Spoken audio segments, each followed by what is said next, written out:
Alright, so if it wasn't obvious enough, BMW is core to not only my identity as a car enthusiast, but as a person. I live, breathe, and bleed the Bavarian blue. To round out the trip on Munich, the heart and soul of BMW, it's a little bittersweet because it's been a dream of mine always to go, but it was almost like a never meet your heroes kind of thing because it certainly exceeded my expectations, but now, where do we go from here? So welcome back to the final part of my Germany trip. This is part 4 in Munich. If you haven't already seen the first 3 episodes, you can go catch them here. I have a quick playlist of all the Germany trips. We went through the Nürburgring, we reviewed a 5 Series diesel touring, and then went to Stuttgart for Mercedes and Porsche. Seeing that I'm a BMW fanboy through and through, this is going to be a little bit of a love letter on BMW as well as looking at Munich through a car enthusiast's eyes. So with that, let's get straight into it. All right, you know your boy in Munich for one reason and one reason only, and that is BMW. Getting to BMW headquarters is quite easy from where we were at. The train system is super easy to get around. One quick train to the Olympic Park station. You turn around and right behind you is the Vierzylinder, or the iconic 4-cylinder BMW HQ. To start off, we went into the BMW Welt, or BMW World. Essentially, this is a collection of BMW's current offerings that includes Rolls-Royce, their line of sports bikes, JCW, and Mini Cooper, and it's free for anyone to go into.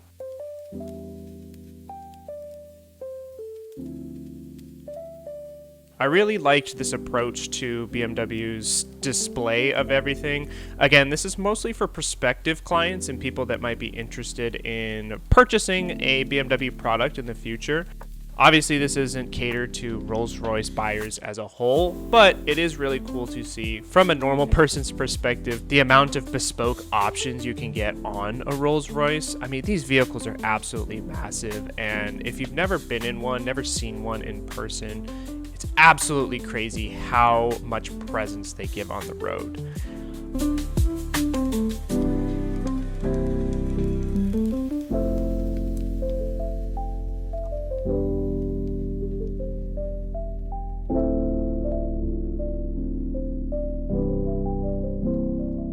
On that note of options, right next to the Rolls-Royce display was the M Performance display for most of your carbon fiber bits, the special M Performance exhaust that you can get for your S58 powered sedans and coupes. It was really cool seeing the new G99 M5 Touring next to the M2 and a gorgeous frozen Portimao M4 CS. I think my favorite part of BMW Welt from an American perspective is getting to see the cars that we don't really get to see here in America. Your wagons, your diesels, the really cool hatchbacks. But now that we've spoken on the future of the brand, let's take a quick look into the mirror and reflect on the past that has made BMW so iconic. Taking a quick 5-minute walk the other direction, you quickly see the BMW Museum right in front of the 4-cylinder HQ, as I mentioned earlier.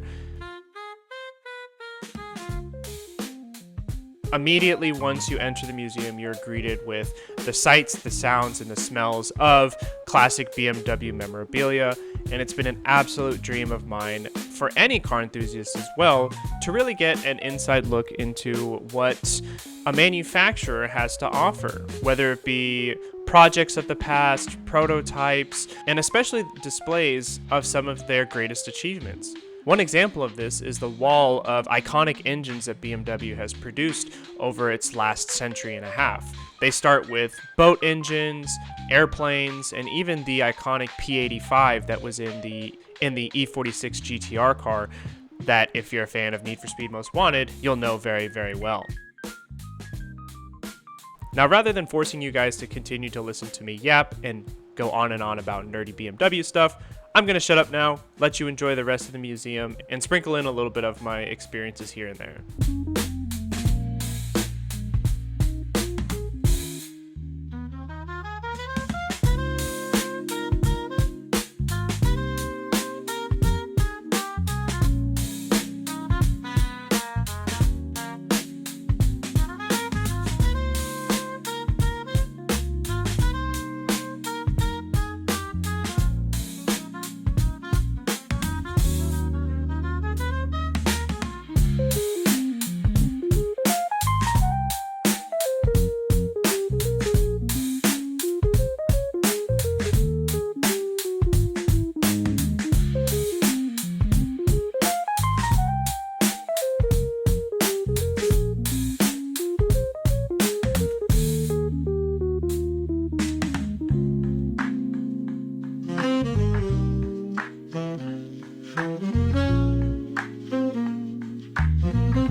Now, once you've gotten near the end of the museum, there's this middle section that has some of the most unique and iconic BMW designs they have ever created.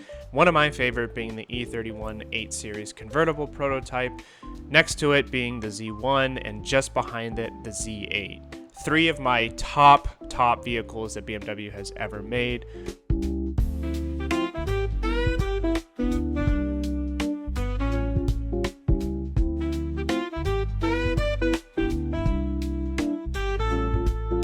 You do a quick 180 and I see the one thing that I came to this museum for.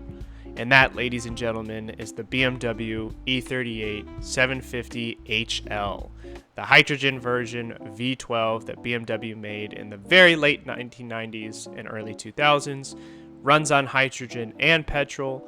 And if you haven't seen it already, go check out M539 Restoration. He is actually producing a 8 Series hybrid that has one of these engine blocks as the base of his project.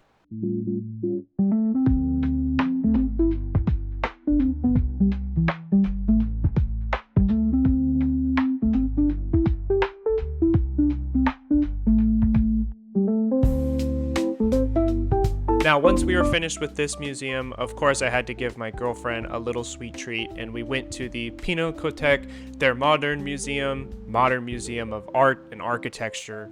I was very surprised to see that there was actually some cars here. At the end of the day, for many people, cars are a work of art, and this museum displaying some cars is a great example of that.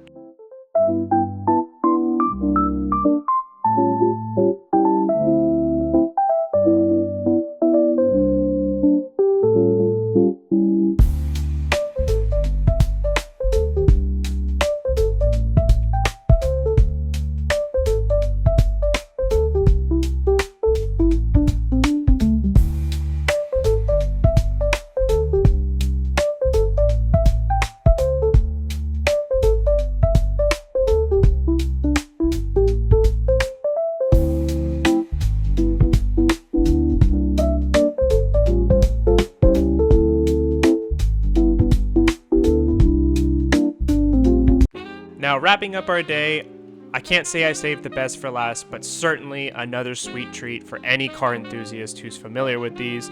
We finished up our day by taking a train up north to one of the mall dealerships called Motorworld Munich. Again, it's been a dream of mine to visit one of these.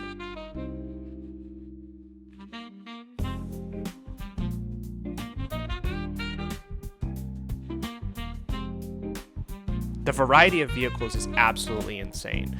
As I was walking through, I was absolutely in awe at the variety of tastes, vintages, and collection of cars here. I mean, for God's sake, they had a Porsche tractor in one of these lifts, and I thought that was the funniest thing. Aside from that, the best way to describe Motorworld is a mall for dealerships, maybe more in the specialized area, as of course, where else are you going to see 3 Bugattis in a showroom? We had an excellent wall of Ferraris that just screamed exclusivity. And one of the coolest parts is that there's tons of restaurants and stores where you can just have a nice day, have a nice lunch while looking at really nice cars.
And so that concludes my 2-week trip in Germany.